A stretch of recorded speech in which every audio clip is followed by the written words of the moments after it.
ಸ್ನೇಹಿತರೆ, ಮೀಡಿಯಾ ಕೀರ್ತಿ ಮತ್ತೊಂದು ವಿಡಿಯೋಗೆ ಸ್ವಾಗತ.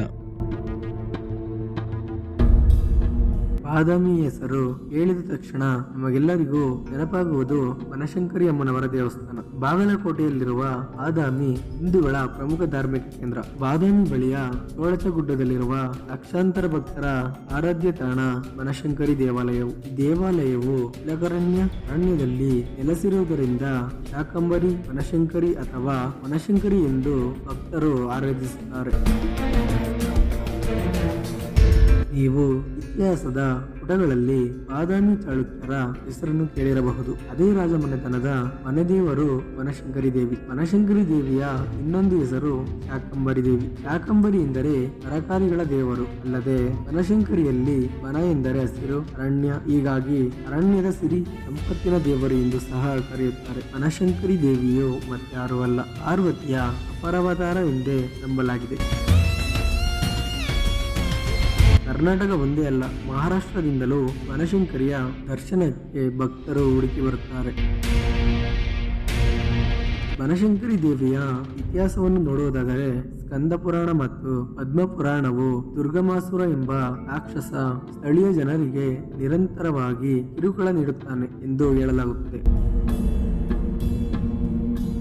ದುರ್ಗಮಾಸುರನಿಂದ ರಕ್ಷಿಸಲು ಯಜ್ಞದ ಮೂಲಕ ದೇವರಿಗೆ ಮನವಿ ಮಾಡಿದ ದೇವತೆಗಳ ಪ್ರಾರ್ಥನೆಗಳಿಗೆ ಉತ್ತರಿಸಿದ ಭಗವಂತ ಜನರಿಗೆ ಸಹಾಯ ಮಾಡಲು ಶಾಕಂಬರಿ ದೇವಿಯನ್ನು ನಿರ್ದೇಶಿಸಿದನು. ದೇವಿಯು ಶಾಕಂಬರಿ ರೂಪದಲ್ಲಿ ಯಜ್ಞದ ಬೆಂಕಿಯ ಮೂಲಕ ಕಾಣಿಸಿಕೊಂಡಳು. ನಂತರ ಅವಳು ರಾಕ್ಷಸನನ್ನು ಕೊಂದು ಪ್ರದೇಶದಲ್ಲಿ ಶಾಂತಿಯನ್ನು ಪುನಃ ಸ್ಥಾಪಿಸಿದಳು.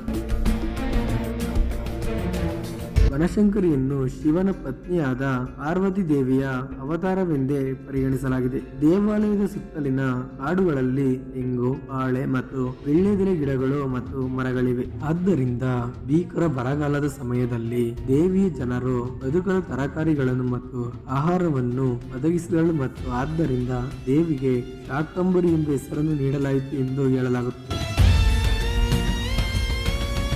ದೇವಾಲಯದ ನಿರ್ಮಾಣ, ಇತಿಹಾಸ ಮತ್ತು ಸಂಸ್ಕೃತಿಗೆ ಸಂಬಂಧಿಸಿದಂತೆ ಹಲವಾರು ಕಥೆಗಳು ಮತ್ತು ನಂಬಿಕೆಗಳು ದೇವಾಲಯದ ಸುತ್ತ ಸುತ್ತುತ್ತವೆ. ಈ ದೇವಾಲಯದ ಬಗ್ಗೆ ಅತ್ಯಂತ ರೋಮಾಂಚನಕಾರಿ ಸಂಗತಿ ಏನೆಂದರೆ ಜನರು ಹಿಂದೂ ಸಂಸ್ಕೃತಿಯ ಪ್ರಕಾರ ದುರುದ್ದೇಶಪೂರಿತವೆಂದು ಪರಿಗಣಿಸಲಾದ ರಾಹುಕಾಲದಲ್ಲಿ ಪೂಜಿಸಲಾಗುತ್ತದೆ. ಭಕ್ತರು ತಮ್ಮ ಜೀವನದಿಂದ ಬರುವ ಎಲ್ಲ ದುಃಖಗಳು, ಬಡತನ ಮತ್ತು ದುರುದ್ದೇಶಗಳ ದೂರವಾಗಲಿ ಎಂದು ರಾಹುಕಾಲದಲ್ಲಿ ಪ್ರಾರ್ಥಿಸುತ್ತಾರೆ. ಬನಶಂಕರಿ ದೇವಾಲಯವು ಸಾಕಷ್ಟು ಸ್ವಾರಸ್ಯವನ್ನು ಹೊಂದಿದೆ. ಇದನ್ನು ವಿವಿಧ ವಾಸ್ತುಶಿಲ್ಪ ಶೈಲಿಯಲ್ಲಿ ನಿರ್ಮಿಸಲಾಗಿದೆ ಮತ್ತು ನವೀಕರಿಸಲಾಗಿದೆ. ಇದು ಪ್ರತಿ ಜನವರಿಯಲ್ಲಿ ಬನಶಂಕರಿ ಜಾತ್ರೆಯ ಧಾರ್ಮಿಕ ಸಾಂಸ್ಕೃತಿಕ ಉತ್ಸವದಲ್ಲಿ ತನ್ನ ಏಕತೆಯ ಸಂಪ್ರದಾಯವನ್ನು ಉಳಿಸಿಕೊಂಡಿದೆ. ಅಲ್ಲಿ ಕರ್ನಾಟಕ ಮತ್ತು ಪಕ್ಕದ ರಾಜ್ಯಗಳ ಭಕ್ತರು ಈ ದೇವಾಲಯಕ್ಕೆ ಬಂದು ಸಾಂಸ್ಕೃತಿಕ ಕಾರ್ಯಕ್ರಮಗಳು ಮತ್ತು ಜಾತ್ರೆಗೆ ಸಾಕ್ಷಿಯಾಗುತ್ತಾರೆ.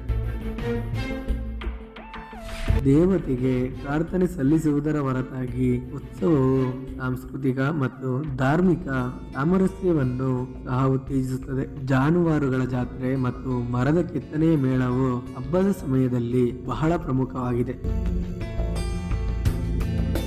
ಉತ್ಸವದ ಇನ್ನೊಂದು ಪ್ರಮುಖ ವಿಶೇಷತೆ ಏನೆಂದರೆ ತೆಪ್ಪೋತ್ಸವ. ಅಲ್ಲಿ ಪೋಷಕರು ತಮ್ಮ ನವಜಾತ ಶಿಶುವನ್ನು ಬಾಳೆ ಎಲೆ ದೋಣಿಗಳ ಮೂಲಕ ತೇಲುವಂತೆ ಬಳಸುತ್ತಾರೆ ಮತ್ತು ತಮ್ಮ ಶಿಶುಗಳಿಗೆ ಮಾತೃದೇವಿಯ ಆಶೀರ್ವಾದ ಪಡೆಯಲು ಬನಶಂಕರಿ ದೇವಿಯ ದೇವಾಲಯದ ತೊಟ್ಟಿಯ ಸುತ್ತಲೂ ಸಾಗಿಸುತ್ತಾರೆ.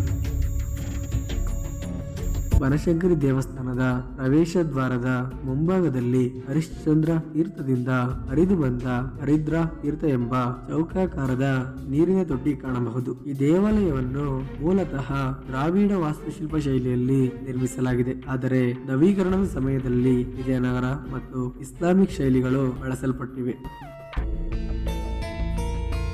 ಮುಖ್ಯ ಆವರಣವು ಮುಂಭಾಗದ ಪೋರ್ಟಿಕೋವನ್ನು ಒಳಗೊಂಡಿದೆ. ಮುಖಮಂಟಪ, ಪ್ರವೇಶ ವೇದಿಕೆ, ಅರ್ಧಮಂಟಪ ಮತ್ತು ದೇವತೆ ವಾಸಿಸುವ ಗರ್ಭಗೃಹ ವಿಮಾನ ಎಂಬ ಗೋಪುರವನ್ನು ಹೊಂದಿದೆ. ಇಲ್ಲಿರುವ ದೇವಿಯು ಸಿಂಹಿಣಿಯ ಮೇಲೆ ಕುಳಿತಿದ್ದಾಳೆ. ತಾಯಿ ಬನಶಂಕರಿ ಆಶೀರ್ವಾದ ನಿಮ್ಮೆಲ್ಲರ ಮೇಲಿರಲಿ.